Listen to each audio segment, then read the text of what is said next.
On y va dans cette petite vidéo pour découvrir une manière de centrer en CSS. Il en existe pas mal et ici on va voir une manière de centrer horizontalement, donc centrer sur X si on veut. Donc ici on a notre div, notre box, c'est un élément de type bloc et on a notre marge qui est juste ici. Eh bien on va faire ça avec les marges. On va dire 0 en haut et en bas, auto à gauche et à droite. Et regardez, tac, il va bien se centrer ici directement et hop, il est vraiment parfaitement centré. Quoi que je fasse, il est vraiment parfaitement centré horizontalement. Qu'est-ce qui s'est passé? Eh bien en fait on a mis une marge automatique des deux côtés, c'est-à-dire à gauche et à droite.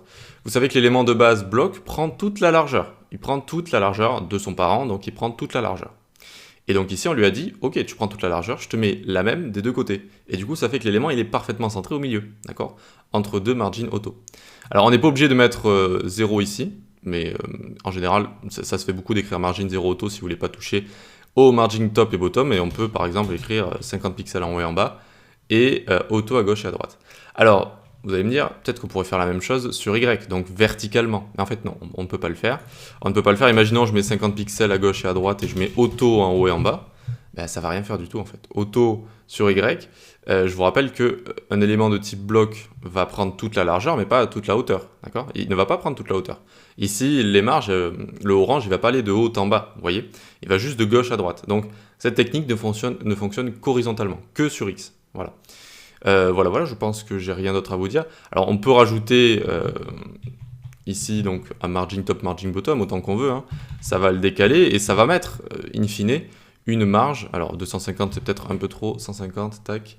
Hop, ça va mettre une marge en haut et en bas. Ça va mettre exactement la même marge, vous voyez? Donc notre élément, il est parfaitement centré. De gauche à droite sur 100% de son parent, donc sur 100% du navigateur.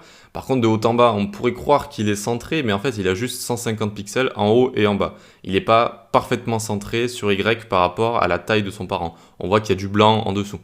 Mais ça peut être néanmoins une bonne manière de faire, de mettre des marges en haut et en bas, si vous avez envie de voilà, centrer votre élément comme ça dans un carré, dans le carré qu'on voit, plus ou moins, c'est-à-dire le carré orange qu'on a ici.